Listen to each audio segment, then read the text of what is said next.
Luckily for Alice, the magic bottle had now had its full effect, and she grew no larger.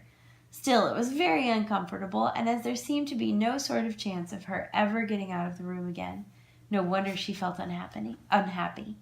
It was much pleasanter at home, thought poor Alice, when one wasn't always growing larger and smaller, and being ordered about by mice and rabbits. I almost wish I hadn't gone down that rabbit hole.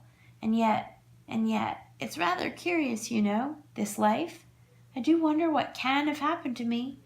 When I used to read fairy tales, I fancied that kind of thing never happened. And now here I am in the middle of one. There ought to be a book written about me. That there ought. And when I grow up, I'll write one. But I'm grown up now, she added in a sorrowful tone. At least there's no room to grow up any more here. But then, thought Alice, shall I never get any older than I am now? That'll be a comfort one way, never to be an old woman. But then, always to have lessons to learn. Oh, I shouldn't like that. Oh, you foolish Alice, she answered herself. How can you learn lessons in here? Why, there's hardly any room for you, and no room at all for any lesson books. And so she went on, taking first one side and then the other, and making quite a conversation of it altogether. But after a few minutes she heard a voice outside and stopped to listen. "Mary Ann, Mary Ann," said the voice. "Fetch me my gloves this moment." Then came a little pattering of feet on the stairs. Alice knew it was the rabbit coming to look for her, and she trembled till she shook the house, quite forgetting that she was now about 1,000 times as large as the rabbit, and had no reason to be afraid of it. Presently the rabbit came up to the door and tried to open it, but as the door opened inwards, and Alice's elbow was pressed hard against it, that attempt proved a failure. Alice heard it say to itself, "Then I'll go round and get in at the window." "That you won't," thought Alice, and after waiting till she fancied she heard the rabbit just under the window, she suddenly spread out her hand and made a snatch in the air. She did not get hold of anything, but she heard a little shriek and a fall, and a crash of broken glass, from which she concluded that it was just possible it had fallen into a cucumber frame or something of the sort. A cucumber frame is like those things that Cheerios has in her yard. They're like cold weather frames that you can grow things in even when it's frosty outside. Next came an angry voice, the rabbit's. "Pat, Pat, where are you?" And then a voice she had never heard before. "Sure then I'm here, digging for apples, your honor." "Digging for apples indeed," said the rabbit angrily. "Here, come and help me out of this." Sounds of more broken glass, and there goes the rabbit falling down. "Now tell me, Pat, what's that in the window?" "Sure it's an arum, your honor." He pronounced it arum. "An arm, you goose. Who ever saw one that size? Why, it fills the whole window." "Sure it does, your honor, but it's an arum for all that." "Well, it's got no business there at any rate. Go and take it away." There was a long silence after this, and Alice could only hear whispers now and then, such as, "Sure I don't like it, your honor, at all, at all. Do as I tell you, you coward." And at last she spread out her hand again and made another snatch in the air. This time there were 2 little shrieks and more sounds of broken glass. "What a number of cucumber frames there must be," thought Alice. "I wonder what they'll do next. As for pulling me out of the window, I only wish they could. I'm sure I don't want to stay in here any longer." She waited for some time without hearing anything more. At last came a rumbling of little cartwheels and the sound of a good many voices all talking together. She made out the words, "Where's the other ladder? Why, I hadn't to bring but one. Bill's got the other. Bill, fetch it here, lad. Here, put 'em up at this corner. No, tie 'em together first. They don't reach half high enough yet. Oh, they'll do well enough. Don't be particular. Here, Bill, catch hold of this rope. Will the roof bear? Mind that loose slate. Oh, it's coming down. Heads below!" A loud crash. Now, who did that? It was Bill, I fancy. "Who's to go down the chimney?" "Nay, I shan't. You do it." "That I won't then. Bill's got to go down. Here, Bill, the master says you've got to go down the chimney." "Oh, so Bill's got to come down the chimney, has he?" said Alice to herself. "Why, they seem to put everything upon Bill. I wouldn't be in Bill's place for a good deal. This fireplace is narrow, to be sure, but I think I can kick a little." She drew her foot as far down the chimney as she could and waited till she heard a little animal. She couldn't guess of what sort it was, scratching and scrambling about in the chimney close above her. Then, saying to herself, "This is Bill," she gave one sharp kick and waited to see what would happen next. The first thing she heard was a general chorus of, "There goes Bill!" Then the rabbit's voice alone, "Catch him, you by the hedge!" Then silence, then another confusion of voices. "Hold up his head! Brandy now! Don't choke him! How was it, old fellow? Tell us, what happened to you?"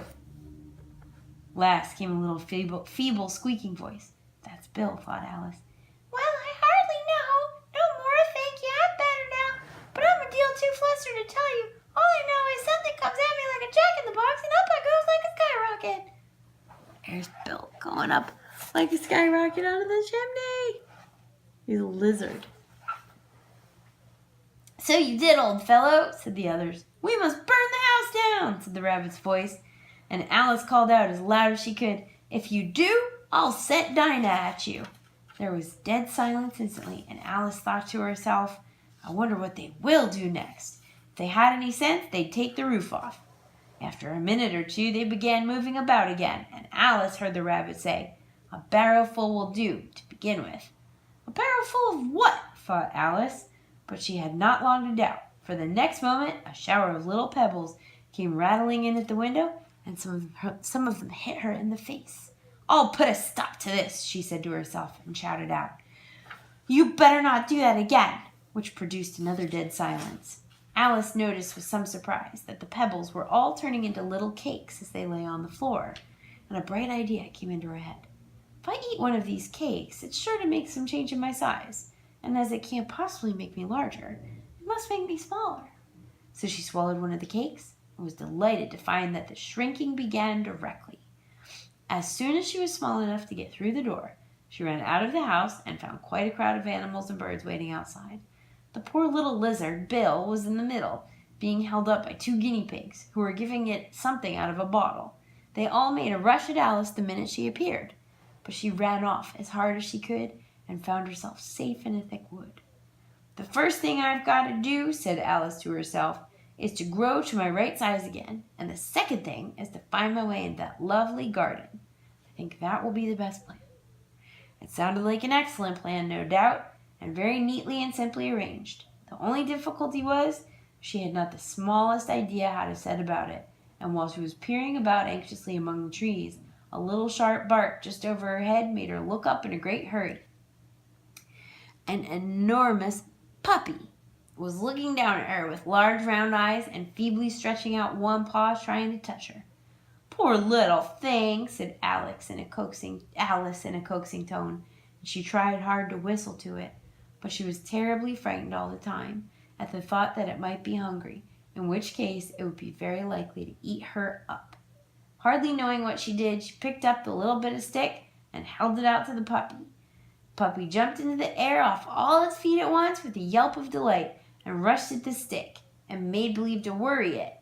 Then Alice dodged behind a great thistle to keep herself from being run over, and the moment she appeared on the other side, the puppy made another rush at the stick and tumbled head over heels in its hurry to get hold of it.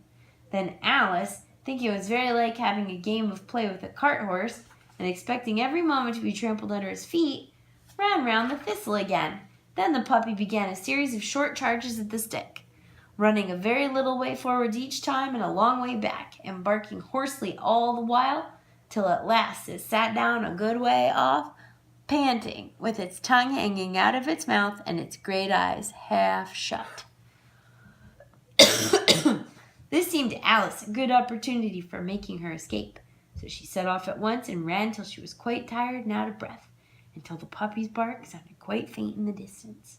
"And yet what a dear little puppy it was," said Alice, as she leant against a buttercup to rest herself, and fanned herself with one of the leaves.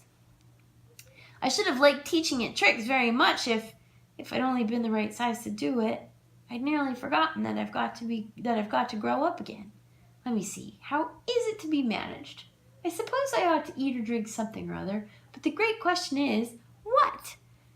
The great question certainly was, what? Alice looked all round her at the flowers and the blades of grass.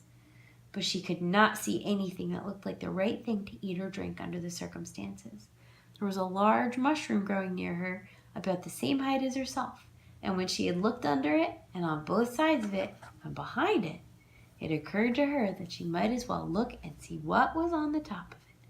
She stretched herself up on tiptoe and peeped over the edge of the mushroom, and her eyes immediately met those of a large blue caterpillar, sitting on top with its arms folded, quietly smoking a long hookah and not taking the smallest notice of her or of anything else.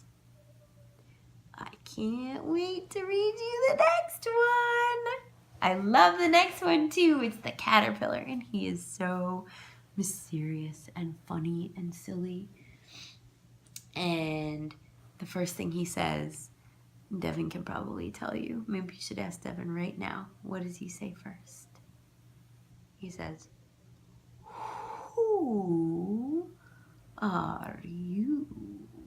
So I will read that one to you next. That's chapter 5. It's called Advice from a Caterpillar. I hope you had so much fun trick-or-treating tonight, and I miss you very, very, very much. And I hope you're liking listening to me read the book to you as much as I am reading the book to you. Please, please, please give squeezes to your sis, and I will talk to you soon. Mwah!